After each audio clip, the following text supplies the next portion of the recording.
Have you ever pondered the intersection of sexuality and freedom of choice?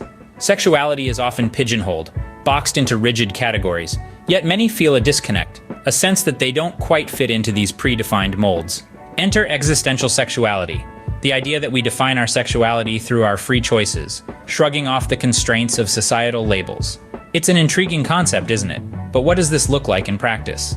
Let's delve into a story. Imagine a person. Let's call them Alex. Alex is just like any of us, a complex blend of thoughts, desires, and experiences. But there's one aspect where Alex felt misplaced, unlike the others. It was the realm of sexuality, where society had laid out clearly defined paths, none of which seemed to resonate with Alex's inner self. Alex was not one to simply accept a label, a category that didn't seem to fit right. So they embarked on a journey of self-discovery, to understand their unique sexual orientation. This journey wasn't a straight, well-trodden path. It was a winding road, filled with exploration, introspection, and self-questioning.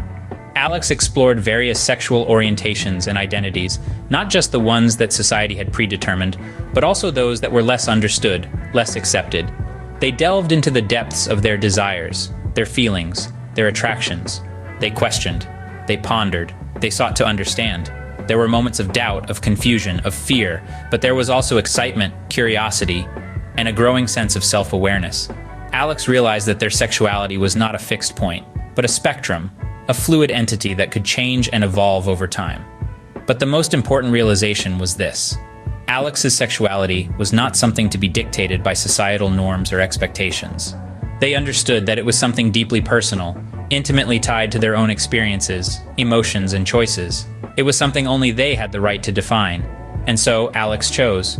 They chose to define their sexuality, not based on what society expected them to be, but on their own understanding, their own experiences, their own sense of self. They chose to embrace their unique sexuality, to celebrate it, to be proud of it.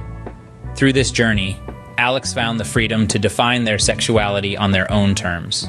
Alex's story is just one example of existential sexuality. This notion, this freedom, it's a quiet revolution. It challenges the societal norms we've known, urging us to embrace the idea that our sexuality is defined not by labels, but by our personal experiences and choices.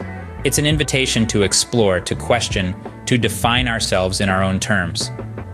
What is your opinion? Do you prefer identity-based sexuality or the freedom of existential sexuality? Let me know in the comments below.